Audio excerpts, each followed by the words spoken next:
today, but since the weather looks like, I looked at the weather forecast, it looks like we're going to have pretty similar conditions tomorrow, cloudy with a chance of rain. I feel that, you know, whatever I figure out today is probably going to hold up tomorrow. Okay, so here's how I go about it. Now this is, you'd have to apply it to your own lake, you know, specifically. But right now, you know, we're in the early summer pattern. Truman Lake is about 5 or 6 foot high, 5 or 6 foot above normal, and there's a lot of flooded cover in the lake. There's a lot of flooded bushes and trees. The water visibility is pretty decent for Truman. It's not like it's a mud pit. So we got some pretty good fishing conditions with a lot of different options. Now, given this, when you talk about, and here, I'm just completely talking about Truman Lake right now. You know, this isn't like something that applies anywhere. It applies to my situation here, but you can go through the same process as what I'm talking about.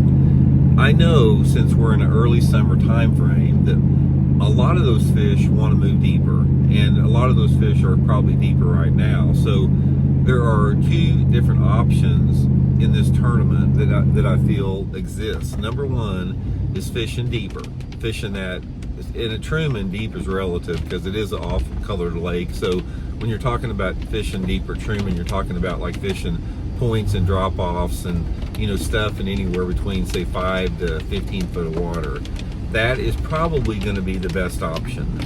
If I had to guess, the tournament is probably going to get won, you know, by somebody throwing a football head jig, you know, a big worm, a deep diving crankbait, or spotlighting for bass out off the deeper. You know, more than likely spotlight for bass is going to win, because that's just how all the tournaments are won anymore. And there's also going to be some type of a heavy cover bite in and around the flooded cover.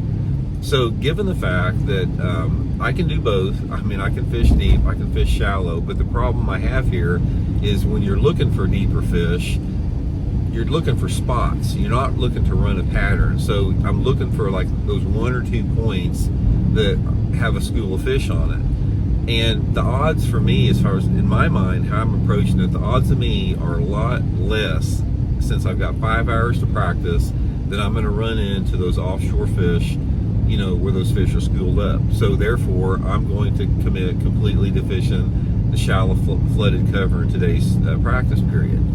Now, given that, it's like, okay, I'm thinking, like I'm driving to the lake right now and I'm thinking about my thought process. Now, obviously, pitching and flipping is going to be at the foremost front of my mind. That's going to be my main focus today, because I just think that's how those fish like to set up. But given the fact it's cloudy and rainy, and you do have some decent water clarity,